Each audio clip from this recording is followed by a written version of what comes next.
Aloha. I am Jason Schwartz, your host here at the Neutral Zone, MauiNeutralZone.com. We're on KAKU 88.5 FM, the voice of Maui. And we're also on Akaku Maui Community TV, and we're on the web on YouTube. I have a very important guest, Dr. LorrinPang, who's been here before, head of our Department of Health here in Maui, Hawaii. Today is April 29th of 2021. And we're doing this, I guess you'd say, quick because Dr. Pang feels that it's really important to get this message out quick and wide. What's the most important message you got for us? Right now, we are having trouble filling the vaccine appointments. We have a lot of vaccine, but people are hesitant to come in and get a vaccine, okay? So we've been flooding the airways for the last 7 to 10 days, going over some reasons why you might want the vaccine. And then a lot of people initially told me, we don't want to hear any more health arguments. We've heard them all and we've considered them all. And we either made the decision, yes or no. Thank you, but don't call us. Well, one of the key health arguments wasn't really made well until a few weeks ago. So I feel obligated to tell you really another reason. Okay. So let's go over some reasons. There's like generally 3 reasons. One is public health. We needed to have the population with a higher percent vaccinated or immune.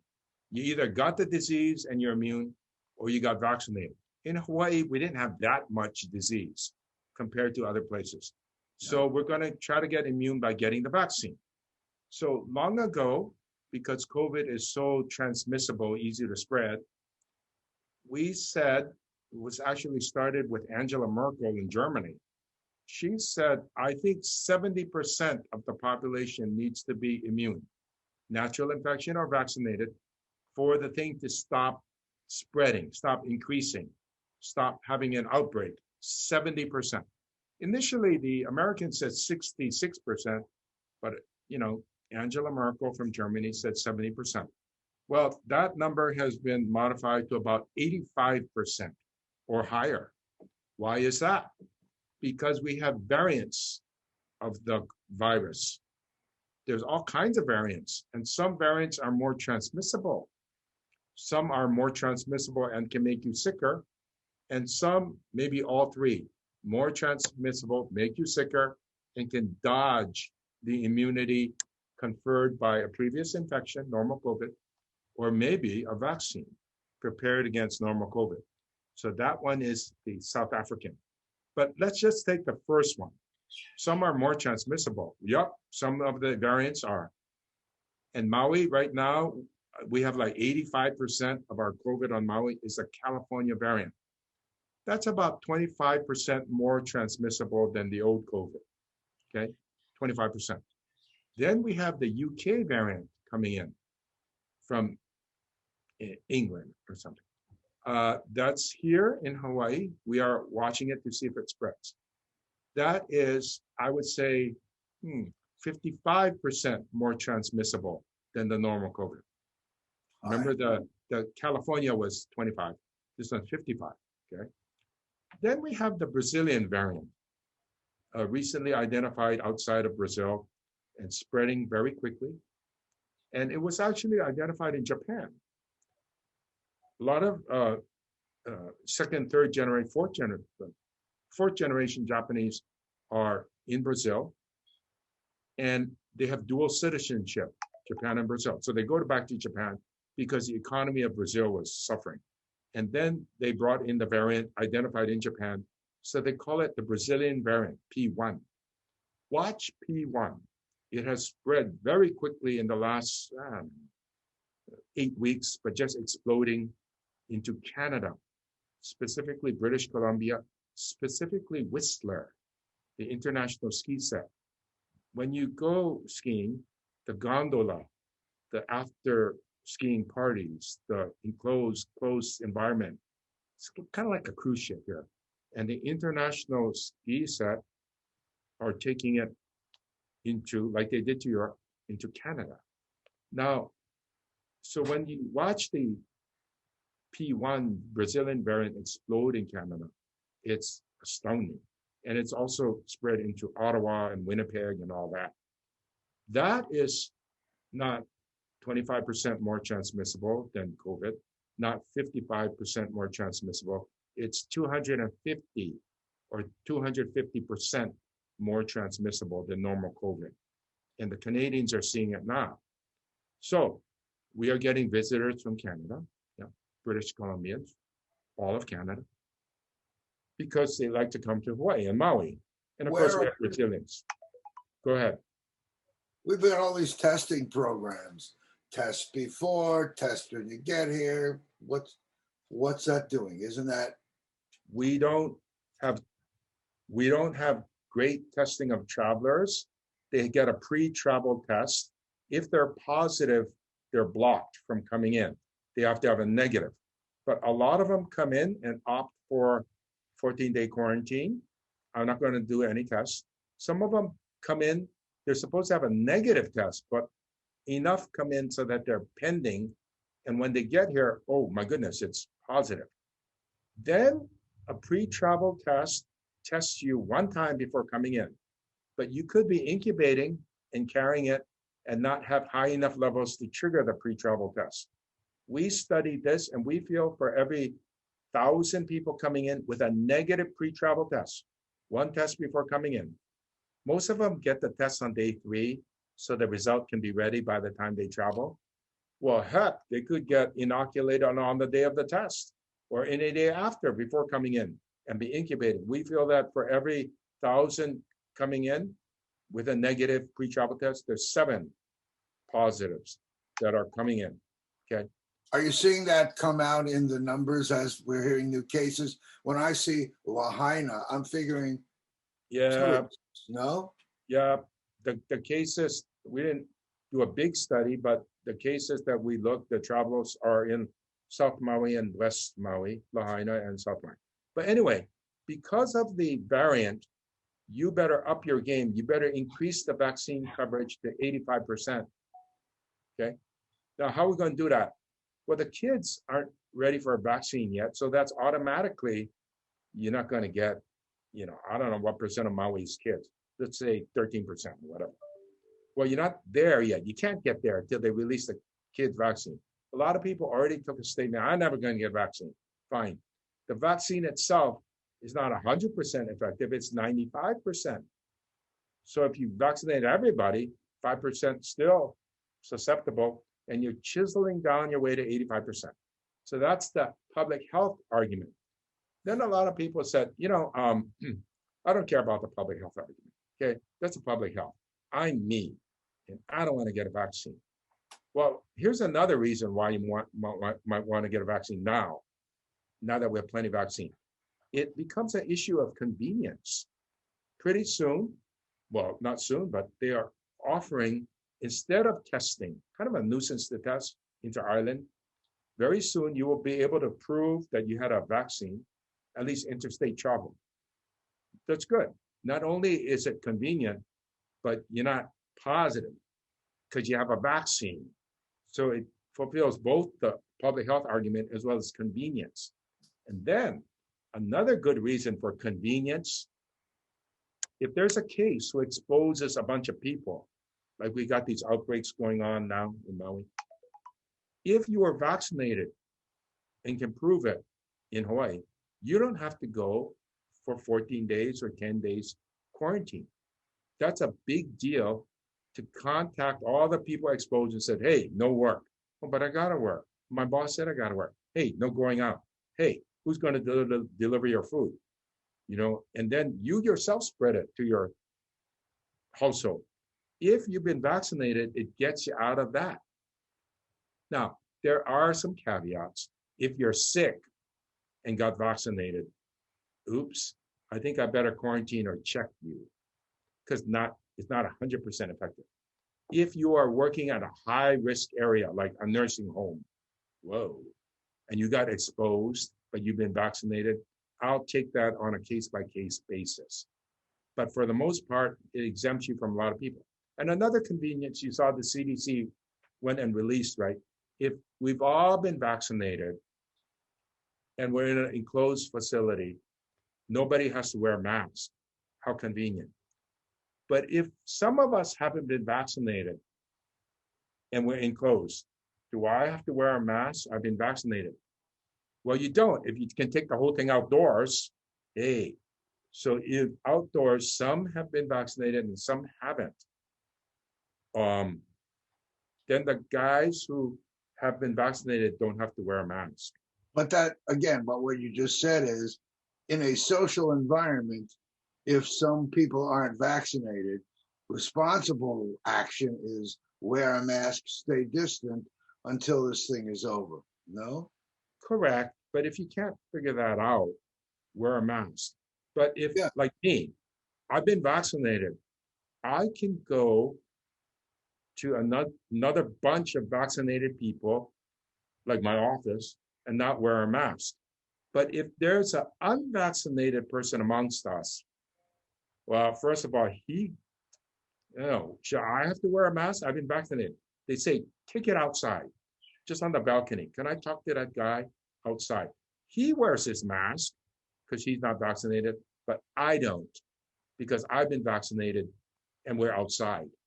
Well, the confusion to me is, among other confusions, with the talk about all the variants, people that are talking about the vaccine, that's very specific. The variants we don't know, right? So we don't have a vaccine against those variants specifically. And some say that the original vaccine will then create a condition in your body, so it will only look for X. It won't look for Y, Z, and A. That's right. What you say is true. But right now we're watching most of the variants and they still respond to this vaccine. Okay. But if you're going to say someday they won't, so let's just chuck the whole thing now.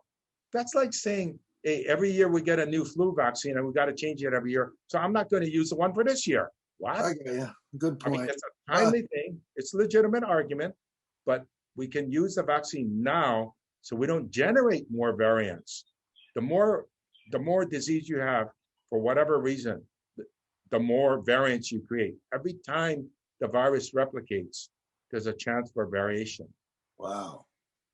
So, okay, so wait. Are you finding? Go ahead. Convenience, right? The third reason now it's raising its ugly head. It's called long COVID. It used to be called chronic COVID, then it was called long haulers, and now it's called long COVID. I wish they wouldn't change the name because it looks like you got a little bit of this, a little bit of that, a little bit of that. No, it's one thing and kept changing the name. Long COVID, we went public. Kalani English talked about his case. To me, that just is amazing. Okay. Because that has to be pretty striking for him to give up his seat. So give me what that's looking like. It is striking, to him. But rather than say, oh, isn't that interesting? Isn't that peculiar? Isn't that strange? First of all, if you're going to focus on that, I'm going to tell you how common it is. Okay. It's very common in people less than 50. And kind of like Kalani English said, he didn't have a problem. He didn't go to the ICU. He didn't have a respiratory problem. But his symptoms never quite went away. And they persisted. It's been 5 months now. So some guys define long COVID as, hey, more than 2 months, more than 3 months, more than 5 months. So there's not a general consensus. But in general, 30% of people who get COVID, mostly focusing on the guys less than 50, who never had a problem, never went to hospital and all that, 30% will get long COVID. Some people say it's even higher if you look at the real subtle symptoms. Out of that 30%, at least 10% will continue on for more than 5 months, and nobody knows if they're going to get better. And people said, before you tell me if they're going to get better or the cure, you better tell me the cause of long COVID. Do they still carry the virus? Probably not. Most of them were never tested until after the fact. They had antibodies, and some of them are negative now. So they think it's kind of an immune phenomenon that you did kill the virus aggressively. And in the attack of the virus, wherever the virus went, there was some collateral damage. So they were looking at the nervous system. You seem to be attacking your own nervous system. Now, there's many nerves to get infected and many nerves to attack and cause damage. The damage so far doesn't, in 10%, doesn't seem to clear, and these guys might be stuck a long time. So what nerves? Like, what are the symptoms? What are the nerves? Okay, some guys lose their sense of smell and taste. Okay, I can live without that, but some guys can't. Then that guy who's committed suicide, that CEO, ringing of the ears, that's the eighth nerve ringing. He committed suicide. He couldn't suppress that, and it never got better or went away. Then there's a sensation, I can't breathe, I can't breathe. Well, can you breathe or not? I feel like I can't breathe, okay? Oh, I have this heart flutter. Well, do you have one or not? I feel like I have it. That's the vagus nerve.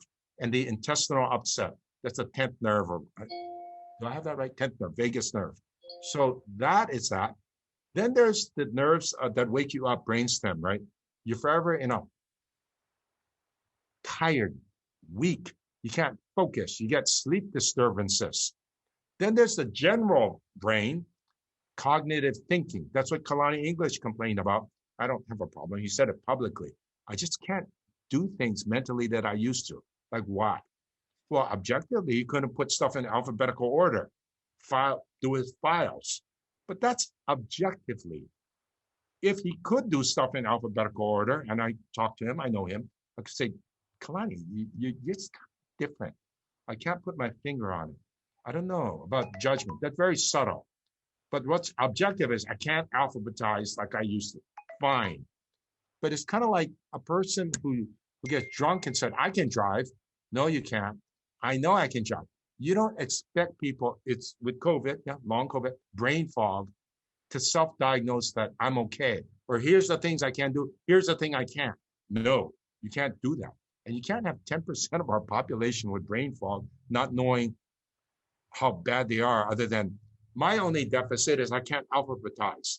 No, that's not true.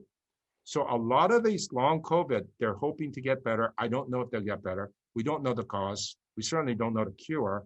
And then 10% are life-changing, bad. They're weak, tired, fatigued. They feel like they're short of breath. They're just fatigued. And there's a big chunk of them, they claim it's very similar to chronic fatigue syndrome. In the early days of chronic fatigue syndrome, we thought that was just whinging and people making it up. Nope. Dr. Davis, I think Ron Davis from Stanford, he's actually got a test. Stanford, these guys don't fuss around. They can pick off all of the chronic fatigue syndrome, and it doesn't, false positive. His study had non-chronic fatigue syndrome and chronic. He picked them all off exactly. Okay. He claims that some of these long-standing COVID guys might have similar mechanism, not all, of chronic fatigue syndrome. He claims that he kind of got the best way, not a cure, but how to handle chronic fatigue syndrome. It's chronic COVID, and it's counterintuitive. If you try to take a guy with chronic fatigue syndrome, and if he can show that a lot of chronic COVID is chronic fatigue syndrome, then you must handle it like chronic fatigue syndrome. So let's say, Jason, you got chronic fatigue. And I say, well, what's your problem? Well, I'm just kind of weak. Oh, can you just push the limit a little more, just a little more, Jason? That's actually very counterproductive, according to Dr. Davis. If you do that, the guy backslides like 5 months. You really get bad. You don't push it. This is not like a sprained ankle you're trying to heal, okay? So it's quite spooky. The brain fog, the weakness, the tiredness, sleep disturbances that go on and on and on, okay? Now, a COVID vaccine will prevent that, of course, and 95%, of course. And now this issue of chronic or long COVID has been raised by Fauci, raised by Oxford, raised by Harvard, raised by the NIH, raised by everybody, because you needed a certain amount of time to say, that's chronic, he's never going to get better. Now, you remember Kalani English? He kept saying, I thought it was depressed. I thought it was like depressed. Yeah. Well, I don't know if it's like intrinsic depression. That means depression for no reason at all, or depressed because you can't seem to shake these things. sleep disturbances. I don't know. So some kind of depression makes sense. Like, well, no, if I had that condition, I'd be depressed too. Or is it intrinsic? No matter how good you get, how better you get, are you just like depressed? So we don't know about that. And I don't want to jump on the bandwagon and say, yeah, depression, PTSD. No, there's more than enough other symptoms to say something is wrong here. Okay. So the best move is to pull the plug like he did, rather than work against the dam and potentially make things worse. Is that what you're saying? Yes, and he had it long enough to say, wait, how come I'm not getting better? Some guys get worse. And Yeah. then he was diagnosed that, hey, it's been 5 months, Kalani. But it's one thing to say you'll get better in month 7 or 8 or 9. Fine. Just take a leave of absence. But when people don't know, that's disturbing. And then here you have a vaccine. It's like, what more did you want? So herd immunity, convenience, vaccine passport, don't need quarantine 14 days. And then now long COVID.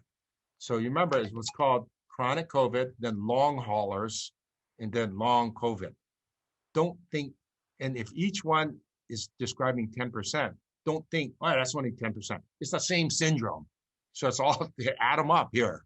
Add them up. I hate when they change names, okay? So it's good. So go down the road to the extreme of this path. What if people are half-baked about this and we don't get the kind of percentages to be clear? Then what goes on? Well, we are going to have, first of all, if there's convenience and there's a lot of fraud, I'm not going to get the vaccine. I'm just going to fraud my vaccine card. Sooner or later, we'll pay for it because we'll be having big outbreaks. Then we have to investigate where did the fraud, what's with the fraud? We're going to have to crack down on that fraud issue. And then all the guys with a legitimate vaccine card, they'll be penalized. A couple bad apples. If you're not going to get the vaccine, don't fraud the card, because all the guys who got the vaccine, you're hurting us, because now we got to do all this registration, all this double check, all this stuff. So if you're not going to get the vaccine, don't fraud the card. But how people that are not, some people are taking the vaccine, some aren't. The people that aren't, let's say for whatever reason, they should stay sheltered, because the world out there is like the Wild West. You don't know what you're getting into. Yes, especially when the variants come. If the vaccine protects against the variant, but you didn't get the vaccine, now you're dealing with a higher issue. Oh, by the way, the UK variant that spreads 55% more, 60% more chance of hospitalization and mortality. Okay, so that one is spread more, cause more severe. Now you still didn't get the vaccine. First of all, a lot of people just, I never will. It's a little weird when somebody says never. If the stakes were upped, the variant is here, causes you higher or whatever chance of death. I mean, people would say, okay, now that that's at stake, I will reconsider. We're happy if you reconsider, fine. But if you just say, I'm never going to do it, okay, fine.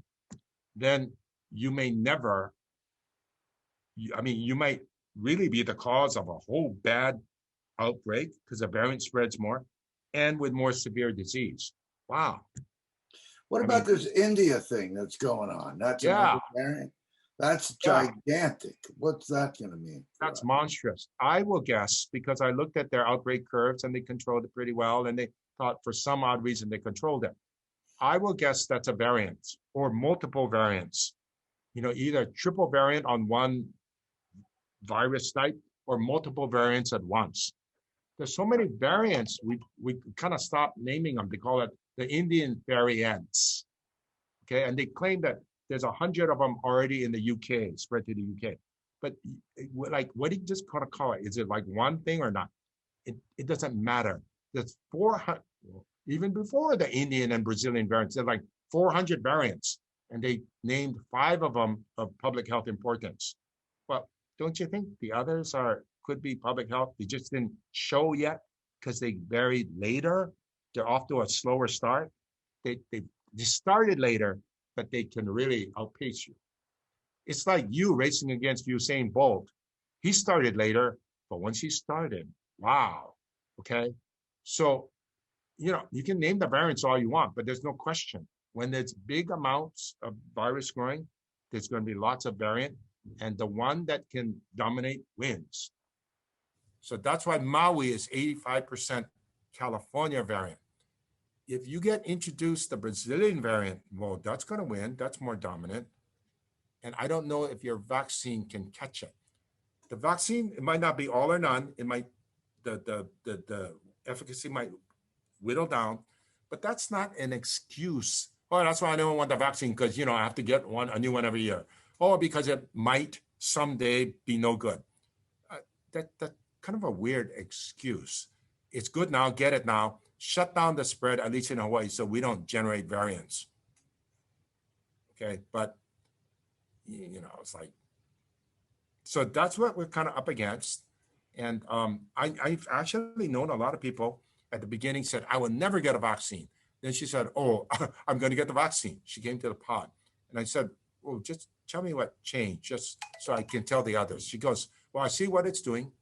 It's more severe than I thought. This was even before long COVID. And I said, you of all people. And she said, well, I'm never going to get the flu vaccine. That's not that bad.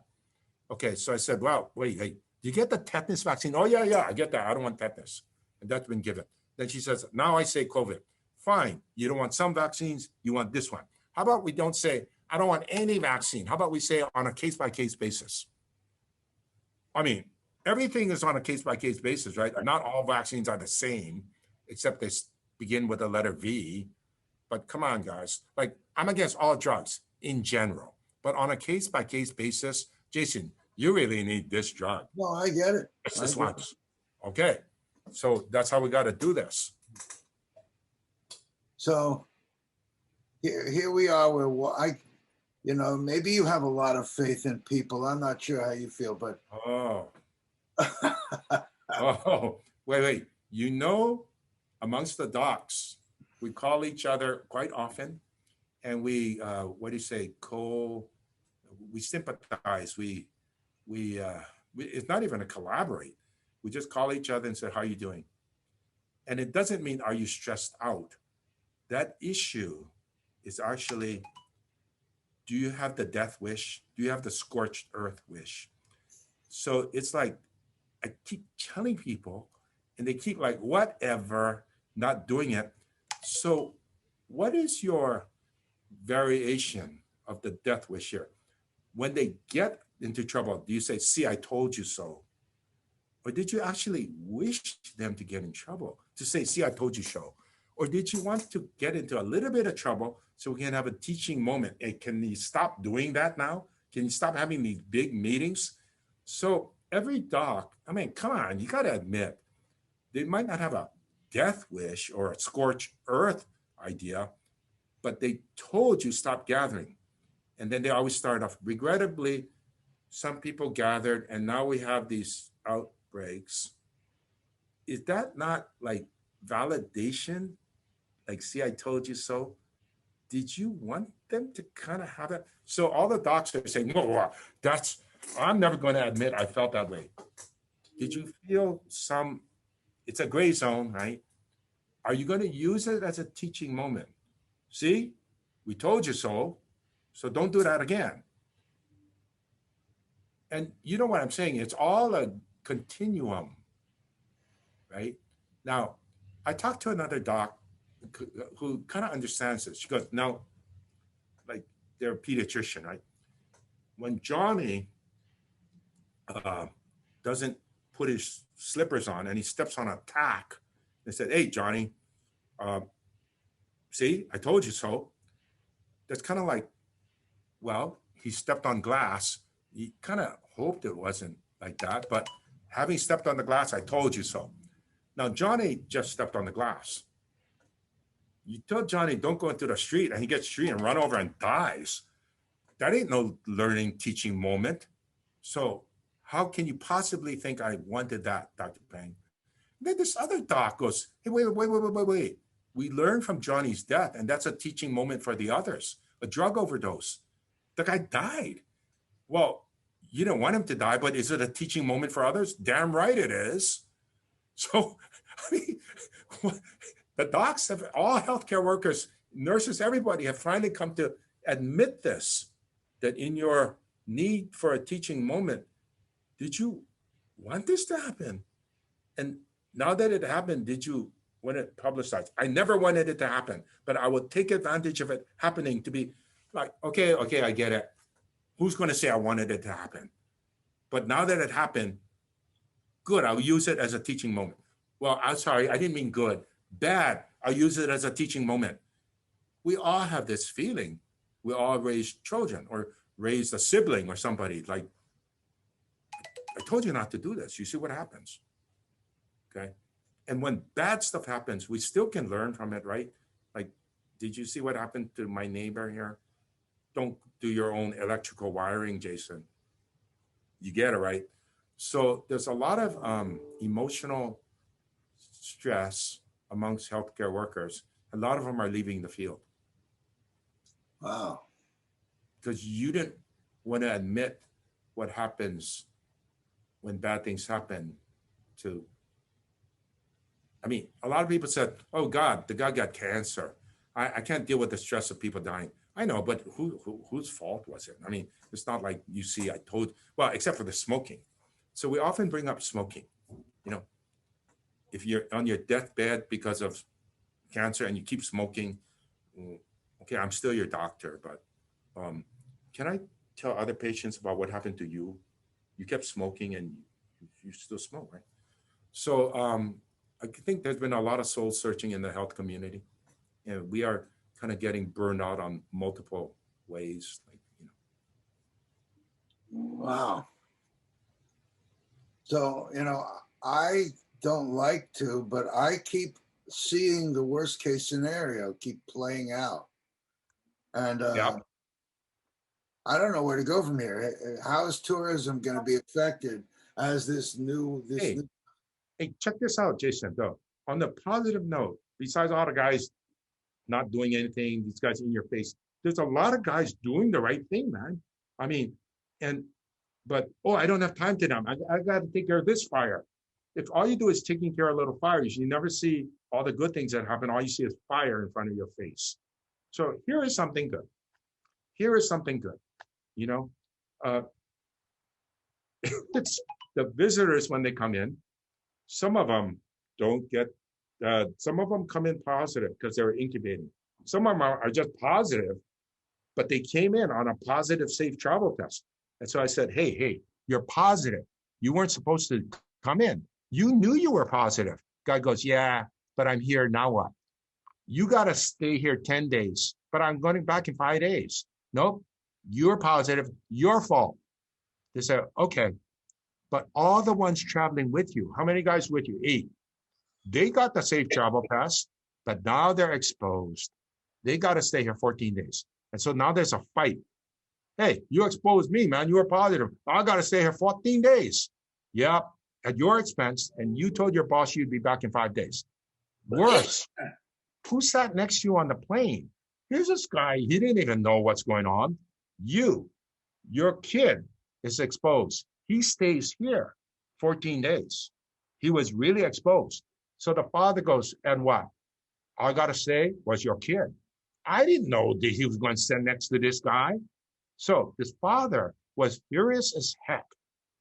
I got to do this, and my family, because we sat next to this guy, and he was ranting and raving and yelling and screaming. And I thought, like, wow, how can I help you? He said, give me something that you side with us. So I said, I'll tell you what I did. I ruined your vacation and I extended it. So every day I'll come out and do a rapid check for you. If you guys are negative, I will allow you to go out as a group, not amongst others, because you're all exposed anyway, just out of that room. How's that sound? The guy goes, well, hell, I'm here 14 days and, I can't go with, at least we can get out of the room. So I did this special thing for him. So I said, okay, day 1 tomorrow, let's go check. I think you're all negative and you can go out. he brought in like 5 of his people. He had more people, but 5. The first 3 were positive. Oh God. Then he goes, I was really mad at you, but thank you. Thank you. No wonder you have this thing set up.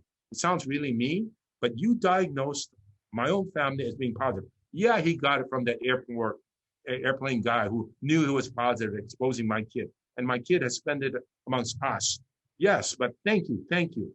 I would check the rest. And like half of his family was positive. He says, I want to thank you. It's not travel. It's not seeing Hawaii. It's not a little vacation, which got screwed up. It's COVID. So thank you. If you ever need to, so it started off as what, you think I'm doing it to torture you? So the guy was so happy. And in the end, he wrote this nice letter. Yes, we had to stay extra, but at least it was in Hawaii, He ended up refinancing his house to pay for this extra time. He has to keep his army here. I don't know. All he was is thankful because health is more important than finances. When his kids got real sick, and then I said, call me. And he said, the kids. When we talked the first time, the travel industry was trying to accommodate. Is it still? It's kind of getting out of control, right? How do you accommodate? Well, we're increasing the travelers, and I can handle. That guy was one when we were doing 1,500 visitors to Maui a day. But if you're going to increase it like 8-fold, can I handle 8 like that?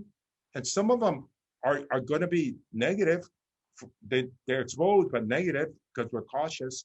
And those guys are going to get mad and sue and yell and scream. How can we get around this, Jason? All the travel, get vaccinated. If you're vaccinated, you're exempt from quarantine after exposure. Yay. And it's not just like, I won't look it, so I won't see it. You really are not carrying it because you've been vaccinated. It's not like, oh, you don't want to see it, let's not test. Let's just strike down the quarantine rules, then you don't have to see it. No, you really are protected. Thank God. Convenience aligns with public health. Yeah. Sorry. We have another meeting at 1. I thought it was 1:30. We have another. Oh, God. Well, Sorry, I got another meeting in 15 minutes just came up. Well, it might be a time for us to kind of wrap it up. So, Yeah. So your thing is, you want people who are out there that haven't had the COVID test, haven't had the vaccine, To get to vaccinated. slowly consider and choose to move forward. Yes. Okay. And I don't want, by the way, Kalani, he got COVID before there was COVID vaccine. Kalani English, right? It's not like he didn't get the COVID vaccine. Well, he got COVID and it's on the path to long COVID before the vaccine came out. Okay, so Right. so the rest of you get it, because if you get long COVID and after the fact you said, oh, you didn't tell me. Yes, I did tell you. You didn't tell me long enough or stressful enough. What do you want me to do? Knock on your door? I got you. Okay. Thank you for taking time in your precious schedule. I will wrap this up and get it out today. Thank you. I gotta Blessings to see you. what this guy's calling for. Okay. Aloha.